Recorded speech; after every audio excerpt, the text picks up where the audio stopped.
ہو، اگر اب بھی تمہاری غلط فہمی نہ ختم ہوئی ہو، اٹھاؤ اور بھوشیہ پران کو اٹھاؤ اور مہا بھوشیہ پران کو، جس کے اندر اس نبی کی سواری کا تذکرہ موجود۔ کیا کہا؟ اس سرایس پرواہی جو ودومنت دویردش ورشمارتش دیوج ہیرتی دیوشمانا اپس پرش، اونٹنی کے ذریعے سواری کریں گے اور وہ اتنے خوبصورت ہوں گے، ان کی چہرے کی روشنی سے لوگ ان کے چہرے کی روشنی کو دیکھ کر متاثر ہوں گے۔ اور کہا وچرن شنا چنا ہے ن پرتم گتی کپلنگب چدو ٹھیشوریہ گننوتاہ اسادودا من، دشمنوں کا ہنن کریں گے۔ إن الحمد لله نحمده ونستعينه ونستغفره ونؤمن به ونتوكل عليه ونعوذ بالله من شرور أنفسنا ومن سيئات أعمالنا، من يهده الله فلا مضل له ومن يضلله فلا هادي له، وأشهد أن لا إله إلا الله وحده لا شريك له، وأشهد أن محمدًا عبده ورسوله۔ أما بعد فأعوذ بالله من الشيطان الرجيم، بسم الله الرحمن الرحيم۔ قل هل يستوي الذين يعلمون والذين لا يعلمون؟ وقال الله تبارك وتعالى في القرآن المجيد: اليوم أكملت لكم دينكم وأتممت عليكم نعمتي ورضيت لكم الإسلام دينا۔ وقال الله تبارك وتعالى: إن هذا القرآن يهدي للتي هي أقوم۔ قال النبي صلى الله عليه وسلم: طلب العلم فريضة على كل مسلم۔ وقال النبي صلى الله عليه وسلم: انصر أخاك ظالما أو مظلوما۔ وقال النبي صلى الله عليه وسلم: لن تسعوهم بأموالكم ولكن تسعوهم بأخلاقكم۔ وقال النبي صلى الله عليه وسلم: من رأى منكم منكرا فليغيره بيده، فإن لم يستطع فبلسانه، فإن لم يستطع فبقلبه، وذلك أضعف الإيمان۔ رواه المسلم۔ In the name of Allah, the most gracious, the most merciful, all praise and thanks are Allah's, the Lord of the Alameen, mankind, jinn and all that exist. You honor only that ruling judge, the day of recompense, it means the day of resurrection. You alone we worship, you alone we ask for help, each and everything. Guide us to the right path, to the straight way. The primary aim of education of Quran and Sharia is to prepare and to qualify the new generation for participation in the development cultural society and villages and cities. Om Namo Bhagavate Vasudevaya Vishveshvara Adi Purusha Aparampara Alleka Purusha Namaha।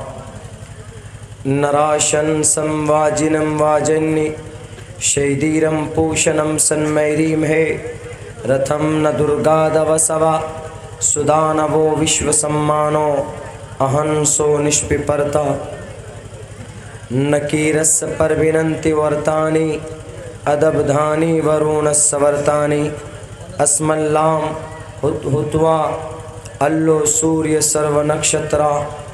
Om Purnamidaha Purnamidam Purnat Purnamaduchyate Purnasya Purnamadaya Purnamevavashishyate۔ Om Shanti Om Shanti Om Shanti۔ جناب صدر جلسہ اور stage پر معزز علماء کرام اور سامعین تشریف فرما، ہمارے سماج کے محترم سامعین اور پنڈال میں تشریف فرما ہماری سماج کی ماں اور بہنوں، تعلیمی بیداری کے عنوان سے یہ کانفرنس منعقد کی گئی۔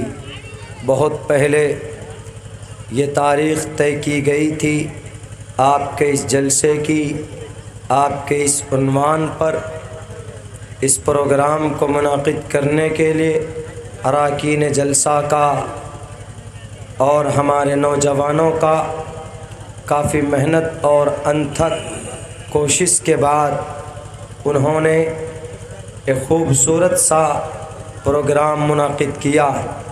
میرے بھائیوں، عنوان آپ کے جلسے کا بہت اچھا، تعلیمی بیداری۔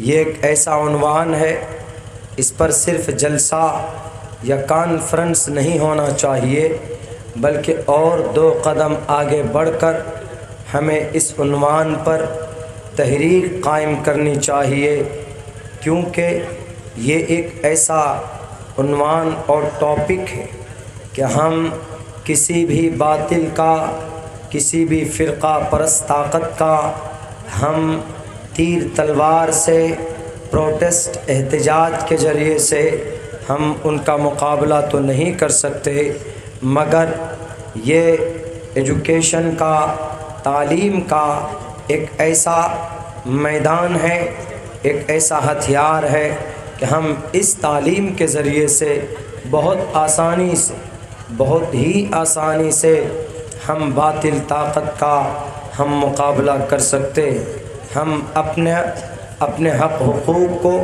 ہم لے سکتے، ہم اپنے سچا ہونے کو بھی ہم ثابت کر سکتے۔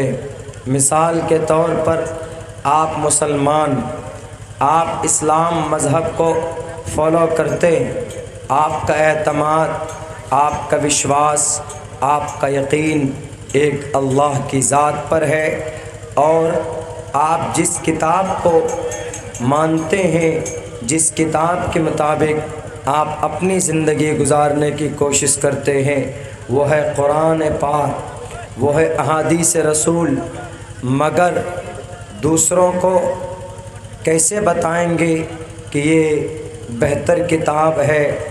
ہم جس شریعت پر چل رہے ہیں وہ شریعت محمدی، ہم احادیث رسول، ہم ایک کلمہ لا الہ الا اللہ کو مانتے ہیں۔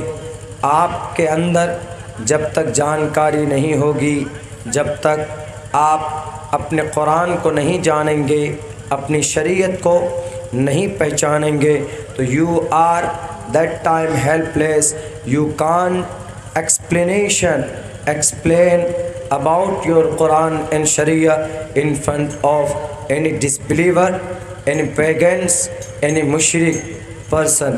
آپ کسی بھی انسان کے سامنے اپنے قرآن کو، اپنی شریعت کو اور اپنے اسلام کے نظام کو، اللہ کی وحدانیت کو، محمد الرسول اللہ صلی اللہ علیہ وسلم کے آخری ہونے کو آپ ان کے سامنے آپ کلیریفائی نہیں کر پائیں۔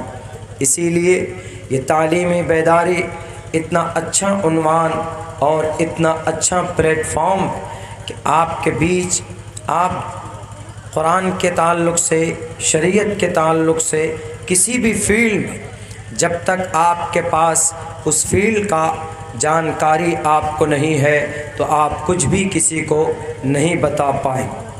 آدمی کسی بھی فیلڈ میں سکسیس جبھی ہوتا ہے جب اس کو اس فیلڈ کے بارے میں جانکاری حاصل ہو۔ میرے نوجوان ہیں، یہاں پر بڑا طبقہ نوجوانوں کا ہے، اگر انہیں پکچر دیکھنا ہو، انہیں فلم دیکھنا ہو، تو جب تک وہ، میں یہ مثال اس لیے دے رہا ہوں تاکہ ان کو بڑی آسانی سے بات سمجھ میں آئے۔ اگر کوئی نوجوان ہے وہ فلم دیکھنا چاہتا ہے، وہ نئی فلم ریلیز ہوئی ہے، جمعے کے دن ریلیز ہوتی ہے فلم آپ کے بھارت میں، کیوں ریلیز ہوتی ہے جمعے کے دن؟ سنڈے کو بھی فلم ریلیز ہو سکتی، سنڈے اتوار کے دن، اس دن تو چھٹیاں ہوتی، مگر اس دن پکچر ریلیز نہیں کی جاتی، جمعے کے دن کی جاتی۔ ایک سوچی سمجھی ایک سازش ہے جمعے کے دن فلم ریلیز کرنے کا، وہ یہ کہ جمعے کے دن جب پکچر ریلیز ہوتی ہے تو ہمارے نوجوانوں کا بہت بڑا طبقہ and they are waiting for the release any pictures. وہ کسی بھی فلم کے ریلیز ہونے کا انتظار کرتے ہیں کہ اگر وہ نوجوان اگر کسی ہیرو کا فین فالوور ہے یا کسی بھوجپوری ہیرو کا اس کو چاہتا ہے تو وہ انتظار کرتا ہے کہ فلاں صاحب کا ایک پکچر ریلیز ہونے والی ہے، وہ فلم ریلیز ہوگی، اس لیے وہ انتظار میں رہتا ہے کہ فلاں ہیرو ہے اور فلاں ڈائریکٹر ہے، فلاں پروڈیوسر ہے اور فلاں سنگر ہے۔ جب اس کو جانکاری ہوتی ہے تو اس کا شوق بڑھ جاتا ہے کہ وہ انتظار کرتا ہے کہ کب جلدی سے وہ پکچر ریلیز ہو، وہ فلم ہال کے اندر جائے اور وہ اس فلم کا درشن کرے، وہ اس کو واچ کرنے کے لیے بالکل بے چین رہتا ہے۔ جانکاری ہے تو تڑپ لگی ہوئی ہے اس کو دیکھنے کے لیے۔ تو میرے بھائیو، وہ مہینوں سے انتظار کرتا ہے اور جمعے کے دن جب فلم ریلیز ہو جاتی ہے تو سب سے پہلا شو 12 سے 3، 3 سے 6، 6 سے 9 اور 9 سے 12۔ 9 سے 12 کا مطلب شاید نائٹ شو اس کو بولتے ہیں، کہیں کہیں پر صبح بھی 9 سے 12 چلاتے ہیں لوگ، لیکن عموماً فلم شو کی جو قوانین، ان کے جو نظام ہوتا ہے وہ 12 سے لے کر 3 بجے فرسٹ شو مانا جاتا ہے۔ ہم لوگ جب اتر پردیش میں پڑھتے تھے تو ہمارے بہت سے ساتھی ایسے ہوتے تھے کہ وہ جمعے کی نماز چھوڑ کر وہ 1 مہینے سے تذکرہ کرتے تھے کہ اس بار سلمان خان کی فلم ریلیز ہونے والی، اس بار سنی دیول صاحب کی غدر ریلیز ہونے والی، اسی لیے وہ 1 ہفتہ پہلے ٹکٹ کاٹ کر رکھتے تھے اور جمعے کی نماز چھوڑ کر وہ جا کر فلم ہال میں گزارتے تھے۔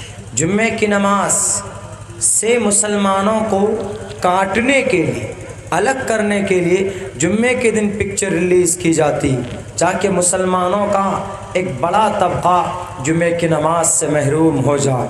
یہ مقصد ہے جمعے کے دن فلم کو ریلیز کرنے کا۔ اگر میں جھوٹ بولتا ہوں تو آپ جا کر پوچھئے وینس والوں سے، ٹی سیریز والوں سے، دنیا کی سب سے مہنگی پکچر اگر کوئی بناتا ہے تو اس کمپنی کا نام مارولس ہے، جو امریکہ اور لندن میں یہ کمپنی پائی جاتی۔ ان کی ایک پکچر کئی ارب اور کئی خرب کی ہوتی۔ ان سے جا کر پوچھئے کہ why do you release the picture on Friday, what is reason, وہ آپ کو بتائے گا کہ ہمارا مقصد کیا، صرف مسلمانوں کو جمعے کی نماز سے کاٹنے کے لیے، الگ کرنے کے لیے وہ جمعے کے دن پکچر ریلیز کرتے۔ میرے بھائیوں، تو خیر پکچر کے بارے میں جانکاری ہو، ابھی کچھ دنوں پہلے، 1.5 سال پہلے ایک فلم ریلیز ہوئی تھی، ان کا نام شاید تھا تھور، THORE، تھور۔ وہ وہی ہالی ووڈ وغیرہ کی کہیں کی بنی ہوئی تھی، تو کم سے کم 6 مہینہ پہلے اس کا ٹریلر ریلیز کیا گیا تھا۔ تو ہمارے کئی سارے ایسے بچے اسکول کے جو اس ٹریلر کو دیکھتے اور اس انتظار میں تھے کہ کب یہ ریلیز ہو تو ہم پورنیہ میں جا کر کے پہلے شو دیکھیں۔ انہیں کبھی یہ شوق نہیں ہوا کہ ہم پورنیہ میں جا کے جمعے کی نماز ادا کریں، ہم ارریہ میں جا کر جمعے کی نماز ادا کریں، یہ تڑپ کبھی نہیں دیکھی جاتی۔ لیکن پکچر تھور ریلیز ہو تو ہم جناب سب سے پہلے جا کر پہلے شو میں ہم جا کر پورنیہ میں اور AC ڈیلکس کی ٹکٹ کاٹ کر ہم جا کر اس پکچر کا درشن کریں۔ وہ تڑپ ہوتی، جانکاری تھی کہ اس تھور پکچر میں کیا کیا ہے، اس کے اندر میں سارے سپر ہیروز کو جمع کیا گیا تھا، یا کوئی شکتی والا سپر پاور والا ہوتا ہے جس کے اندر سپر شکتی ہوتی ہے، وہ ہتھوڑے سے وہ چنگاری پیدا کرتے ہیں، اور یہی تڑپ ان نوجوانوں کو تھی دیکھنے کے۔ تھوڑی بہت جانکاری تھی تو للک بڑھ گئی دیکھنے کی۔ تو جس چیز کو انسان جانتا ہے، پہچانتا ہے، اس کے لیے بے چینی بڑھ جاتی ہے اور اس کو صحیح طور پر ایکسپلین کر پاتا۔ میرے بھائیوں، میرے مسلمانوں، جس ملک میں آپ بستے ہیں یہاں ایک ماتر کیول ایک راستہ ہے، تعلیم کا آپ اس میدان سے، اس راستے سے آپ مقابلہ کر سکتے ہیں، ورنہ اور کوئی دوسرا یا تیسرا راستہ بالکل نہیں آپ کے بھارت کے اندر کہ آپ اپنے حق حقوق کو لے سکیں۔ کون سا اور راستہ ہے؟ آپ کہیں گے کہ مولانا ہم تعلیم کے ذریعے سے اپنا حق کیسے لے سکتے ہیں؟ آپ کو میں بتاؤں گا، آپ کو میں سمجھاؤں گا تعلیم کے ذریعے سے آپ اپنا حق کیسے لے سکتے ہیں۔ دیکھیے، ابھی کچھ دنوں پہلے کی بات، ایک لڑکا جس کا نام کملیش سنگھ یا کملیش تیواری تھا، بہت معصوم سا لڑکا تھا۔ 23 سال پہلے وہ ایک بے گناہ، بے بنیاد، ایک اینشینٹ پرسن، وہ مجرم نہیں تھا، مگر 23 سال پہلے اس کو جیل کی سزا ہو جاتی تو اس کے ماں باپ نے سوچا کہ چلو اس کو جیل کی سزا ہو گئی، ہم محنت کر کے، پیروی کر کے اپنے بیٹے کملیش کو جیل سے چھڑا لائیں گے۔ ان کی یہ کوشش تھی۔ 8 ایکڑ زمین اس کے ماں باپ کے پاس تھی۔ وہ لڑکا دلت گھرانے سے تھا، یعنی ڈوم یا ہریجن کے گھرانے سے تھا۔ وہ لڑکا جیل چلا گیا۔ اس کے ماں نے، اس کے باپ نے، اس کے بھائی نے، اس کے بہنوں نے مل کر اس بچے کے لیے، اس کی پیروی کے لیے 1 ایکڑ زمین بیچ دی۔ جب وہ پیسے ختم ہو گئے تو پھر دوسری ایکڑ زمین بیچی، وہ بھی پیسے ختم ہو گئے، لڑکا نہیں نکل پایا تو تیسری ایکڑ زمین وہ بھی بیچ دی انہوں نے۔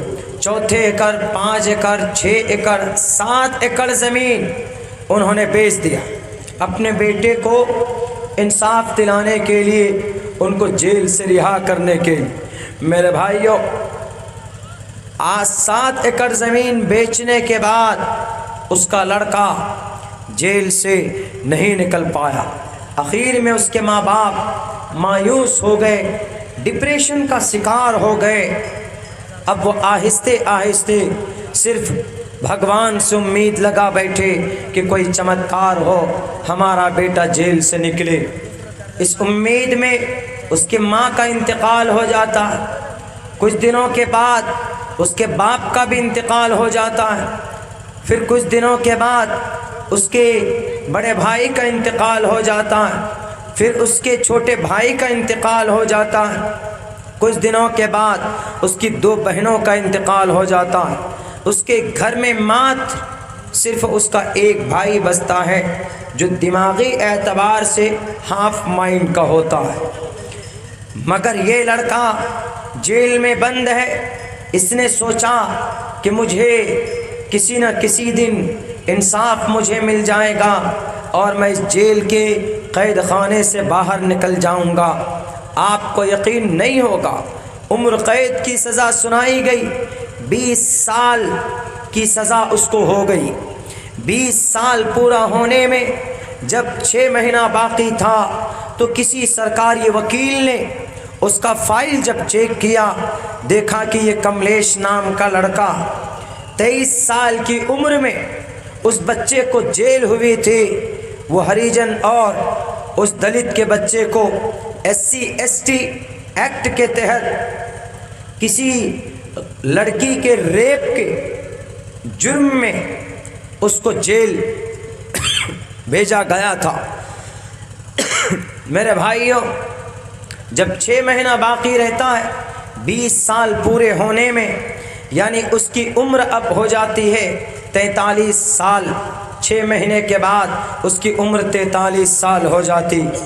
وہ لڑکا 6 مہینہ جب پورا ہونے والا تھا، ایک وکیل صاحب نے کہا کہ کملیش، تم کو میں دوبارہ سے تمہارا کیس اوپن کرنا چاہتا ہوں اور تمہارے انصاف، میں تمہیں انصاف دلانا چاہتا ہوں۔ جب اس کے فائل میں جب میڈیکل رپورٹ کو پڑھا اور جب اس کے ایویڈنس دیکھے، جب سارے چیز اس وکیل نے از اول تا آخر اس فائل کو چیک کیا، کراس چیک کیا، دوبارہ 3 بار چیک کیا، اس کے بعد دیکھا کہ یہ لڑکا، اس کو تو بیل ہو سکتی، اس کو تو چھوڑا جا سکتا ہے، ضمانت پر رہا ہو سکتا ہے۔ جب ہائی کورٹ کے سامنے میں جب کلیئر بات سامنے آئی، اس کے گواہان بلائے گئے، میڈیکل رپورٹ سامنے رکھا گیا، تو ہائی کورٹ نے کیا فیصلہ دیا؟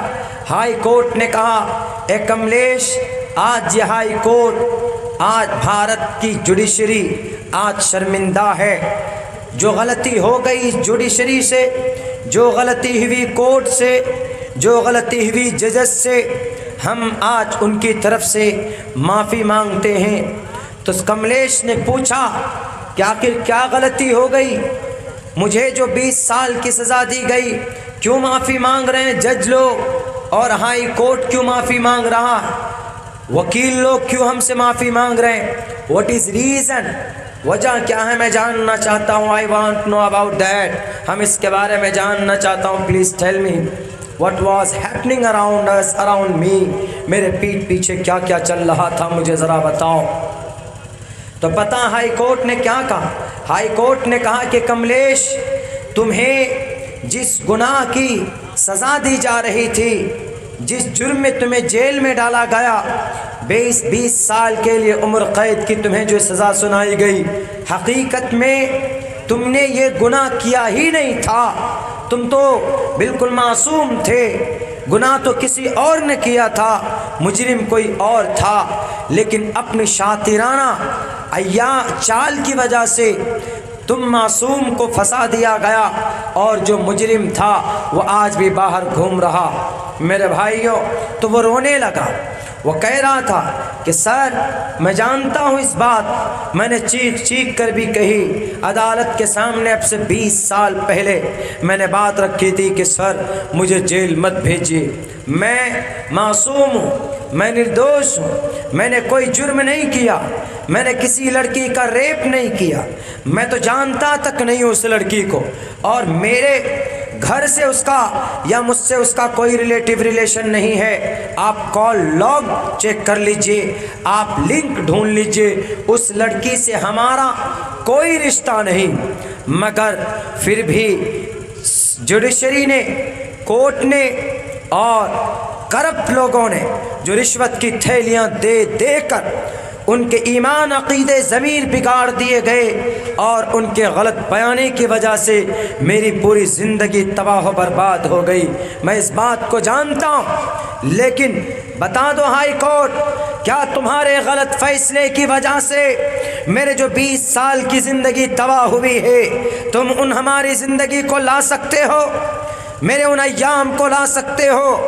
میرے ماتھے پر جو ریپسٹ کا کلنک لگا ہے، میں جو بدنام ہوا ہوں، کیا اس تم دھبے کو، اس الزام کو دھو سکتے ہو؟ ہے؟ بتاؤ ذرا، لاؤ کلیئر کرو لوگوں کے سامنے میں۔ میری ماں مر گئی، میری ماں واپس دلا سکتے ہو؟ میرے باپ مر گیا، اس کو واپس لا سکتے ہو؟ میری 2 بہنوں کی موت ہو گئی، اس کو لا سکتے ہو ہماری زندگی میں؟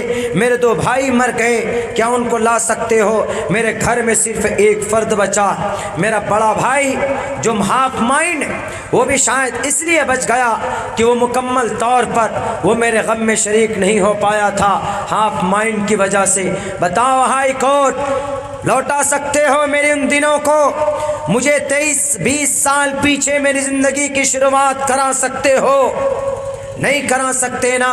صرف کہہ دیا کہ we are very sorry from the bottom of our heart, ہم دل سے، دل کی گہرائی سے ہمیں افسوس، ہم اظہار کر رہے ہیں، ہم معافی مانگتے ہیں۔ تمہارے معافی مانگنے سے ہماری زندگی کے اندر تبدیلی نہیں آئے گی۔ پتہ ہے غلطی کیا ہوئی تھی؟ صرف ایک غلطی کی وجہ سے اس نوجوان کو 20 سال کی قید ما مشقت کی سزا سنائی گئی۔ میں اس چیز کو بتانا چاہتا ہوں، آدمی جب ایجوکیٹڈ نہ ہو، آدمی جب جاہل ہوتا ہے تو اس کا حق بھی اس سے سلب کر لیا جاتا۔ اس لڑکے سے کیا غلطی ہوئی تھی؟ اس لڑکے سے یہ غلطی ہوئی تھی، جب پولیس اس کو پکڑ کر لے کر گئی، جب اس کو ٹارچر کیا، جب اقبالیہ بیان اس سے دیا جا رہا تھا، تو وہ جو پیپر لکھا ہوا تھا تو اس میں کہا پولیس والوں نے کہ اس میں تم سگنیچر کرو، تو اس لڑکے نے یہ کہا کہ I don't know to sign, ہم سگنیچر کرنا نہیں جانتے، ہم پڑھے لکھے نہیں، ہم ABCD بھی نہیں جانتے، کاکھا بھی نہیں جانتے، الف با تا سا بھی نہیں جانتے، ہم نہیں جانتے سگنیچر کرنا۔ انہوں نے کہا تو اور بھی اچھی بات، انہوں نے کہا کہ پولیس والوں کو اب یہ ہو گیا، بہت آسانی ہو گئی کہ لڑکا تو جانتا ہی نہیں سگنیچر کرنا، جب پڑھنا نہیں جانتا تو اس پہ مٹیریل کیا لکھا ہے یہ کیا جانے گا؟ تو کچھ بھی لکھا ہوا ہے اس میں، تو نیچے اس کے انگوٹھے کا نشان لے لیا، انگوٹھا چھاپ تھا، اس کے پاس پیڈ دیا اور کہا کہ لو بیٹے تم انگوٹھے کے نشان لگا۔ وہ بچہ پڑھا لکھا ہوتا تو وہ کم سے کم ایک نظر پڑھتا کہ اس میں لکھا کیا۔ اس نے سوچا پولیس والوں نے تو کہہ دیا، پولیس والے تو ہوتے ہی کچھ پولیس والے اتنا کرپٹ ہوتے ہیں، اتنے غدار لٹیرے ہوتے ہیں، اتنا بڑا فراڈی اور جھوٹا ہوتا ہے کہ خاکی وردی پہن کر صرف معصوموں کو جیل میں ڈالنا جانتے ہیں۔ تو اس کو کہا کہ بیٹا یہ تم کو جلدی سے بیل مل جائے گا، جلدی سے مل جائے گا تم کو، تم ضمانت پر رہا ہو جاؤ گے، تم اس کے اوپر سگنیچر کر، تم انگوٹھے کا نشان لگا دو۔ اس نے فوراً اپنے انگوٹھے کا نشان اس پہ لگا دیا، اور اس پہ کیا لکھا تھا؟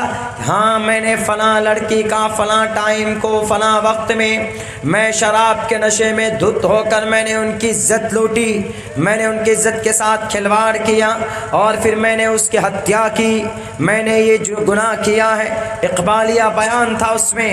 اگر لڑکا پڑھا ہوتا تو ایک نظر پڑھ کر اسی وقت وہ اس کو پھاڑ سکتا تھا یا وہ انکار کر سکتا تھا۔ اگر وہ لڑکا پڑھا لکھا ہوتا، اگر وہ وہاں پر سگنیچر نہیں کرتا تو اس کی 20 سال کی زندگی جیل کے اندر نہیں گزرتی، بلکہ کچھ ہی دنوں کے بعد جب اس نے خود اقبال کر لیا، جرم کر لیا، اقبال قبول کر لیا کہ ہاں میں نے یہ گناہ کیا، تو اس کے باپ ماں سب لاکھوں روپے خرچ کر دیں، پیروی کر دیں۔ جب مجرم خود سے کہہ دیتا ہے کہ آئی ایم اے ٹیررسٹ، جیسے اجمل قصاب نے ایکسیپٹ کیا تھا کہ I came from Pakistan and I am a terrorist and I trained by فلاں القاعدہ، جب اس نے اس کو ایکسیپٹ کیا تو پھر اس کو پھانسی کی سزا دی گئی۔ اگر وہ انکار کر دیتا تو پھر کوئی مسئلہ الجھ سکتا تھا، اسی لیے اس لڑکے نے، کملیش نے جب ایکسیپٹ کر لیا، اس میں اس کے انگوٹھے کے نشان تھے، فنگر پرنٹ آ گیا کہ ہاں اس نے یہ جرم کیا ہے، تب اس کا باپ چاہے وہ 7 کروڑ زمین بیچ کر اس کی پیروی کریں یا بڑا سے بڑا وکیل اس کی پیروی کریں، جب مجرم خود فیس کر لیتا ہے، کنفیس کر لیتا ہے کہ ہاں میں نے یہ جرم کیا ہے، میں نے یہ گناہ کیا، تو پھر اس کو کوئی بھی بیل یا ضمانت پہ نہیں رہا کروا سکتے، پھر اس کو سزا ہوتی۔ میرے بھائیوں غلطی کیا ہوئی اس سے؟ جرم کیا تھا اس کا؟ کہ وہ لڑکا پڑھا لکھا نہیں تھا۔ بہر کیف نکلا جیل سے باہر، اس کو 6 مہینہ پہلے ہی جیل سے باہر نکالا گیا، اس کو اپنے گاؤں کا راستہ معلوم نہیں تھا، کسی طریقے سے میڈیا والے نے اس کو اس کے گاؤں تک پہنچایا، دیکھا اس کا گھر کا نقشہ بدل چکا تھا، اس کا بڑا بھائی بستر پہ پڑا ہوا تھا، یعنی ایک ان پڑھ جہالت، ایک سگنیچر کی وجہ سے پوری فیملی تباہ ہو گئی۔ اسی لیے میں کہہ رہا ہوں میرے بھائیوں، باطل طاقت سے مقابلے کے لیے، اپنی شریعت کو بچانے کے لیے، اپنے قرآن و سنت کو حق لوگوں کے سامنے میں دکھانے کے لیے ہمیں اور آپ کو ضروری ہے کہ جہاں ہم دنیاوی تعلیم سے آراستہ پیراستہ ہوتے ہیں، وہیں پر ہمیں اپنے قرآن کی تعلیمات، اپنے شریعت کی تعلیمات اپنے بچوں کو دلانا نہایت ہی ضروری۔ اگر آپ تعلیم یافتہ نہیں، اگر آپ پڑھے لکھے نہیں، کوئی بھی آپ کو بیچ سکتا، کوئی بھی آپ کے قرآن پر اعتراض کر سکتا، کوئی بھی محمد الرسول اللہ کی ذات پر ٹپڑی کر سکتا، کوئی بھی غلط بیانی کر سکتا۔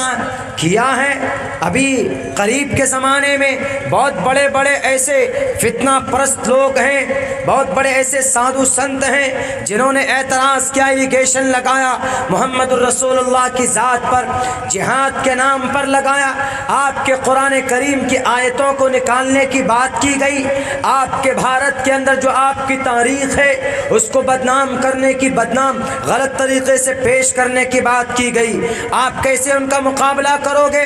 نرسمہانند سرسوتی جی نے آپ کے نبی پر، آپ کے محمد پر الزامات لگائے، آپ کیسے جواب دو گے بتاؤ؟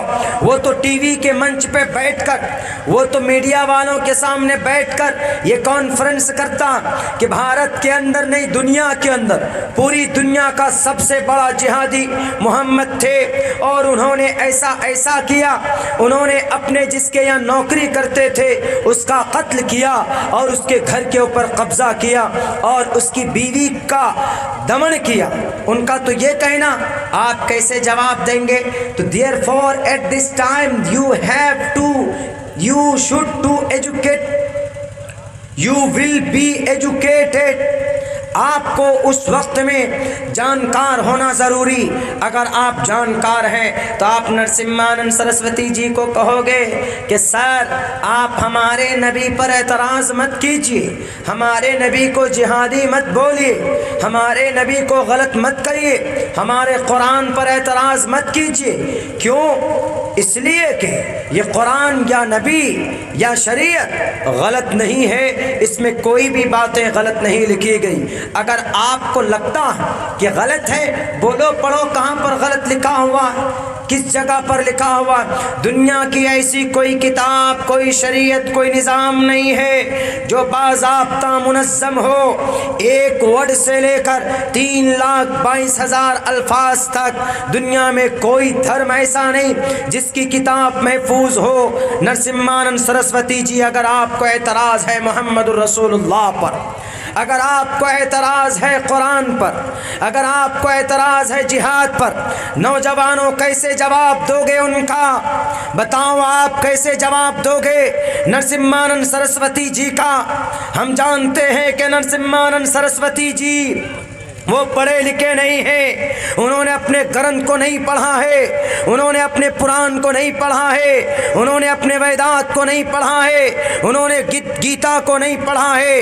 اگر گیتا کو پڑھا ہوتا تو وہ اعتراض نہیں کرتے، اس لیے کہ گیتا میں کرشن جی نے کہا ہے تسمات شاسترم پرمانمتی کاریہ اکاریہ ویوستھتو کناتوا شاستر ودانوکتم کرم کرتو مہرہسی۔ اے دنیا والو، اپنی طرف سے کوئی بکواس مت کرنا، اپنے گرو کے طرف سے اپنے نقلی خداؤں کو خوش کرنے کے لیے تم کبھی بھی اپنے گرنتھوں کو پسے پشت مت ڈالنا، بلکہ اپنے گرنتھوں کو کھول کر دیکھنا وہاں پر کیا پیغام لکھا۔ محمد الرسول اللہ کو جہادی کہنے والے نرسمہانند سرسوتی جی، عبداللہ سالم کی طرف سے اوپن چیلنج ہے، آؤ میدان میں ہم آپ کو بتائیں گے۔ آپ کو اگر اعتراض ہو، ہم کہیں گے کہ قرآن دیکھو، تو نرسمہانند جی بولیں گے کہ ہم قرآن کو تو مانتے نہیں مولانا عبداللہ۔ ہم کہیں گے آؤ حدیث دیکھو، وہ کہیں گے کہ مولانا ہم تو بخاری کو نہیں مانتے، ہم تو مسلم کو نہیں مانتے، ہم تو ابن ماجہ کو نہیں مانتے، ہم تو ترمذی کو نہیں مانتے، ہم تو ابو داؤد کو نہیں مانتے، ہم تو نسائی کو نہیں مانتے۔ How can I prove? ہم کیسے پروف کر سکتے ہیں؟ وہ کہے گا کہ these books are not able to believe on behalf of myself، ہماری طرف سے ان کتابوں کو ہم اوتھینٹک نہیں مانتے، وہ کہہ دے گا۔ تو کیسے جواب دو گے میرے بھائیوں؟ کیسے سمجھاؤ گے؟ آپ لاکھ کہو گے کہ بھئی ہمارے نبی کو غلط مت بولو، لقد کان لکم فی رسول اللہ اسوۃ حسنہ۔ محمد الرسول اللہ کی زندگی میں، ان کی شریعت میں ایک راستہ ہے، ایک پیغام ہے، ایک صحیح سسٹم۔ محمد کو کائنات کے تمام مخلوقات کے لیے رحمت للعالمین بنا کر بھیجا گیا۔ وما ارسلناک الا رحمت للعالمین۔ محمد الرسول اللہ کو اسلام کا پیغامبر کہا گیا۔ هو الذی ارسل رسولہ بالہدی ودین الحق لیظہرہ علی الدین کلہ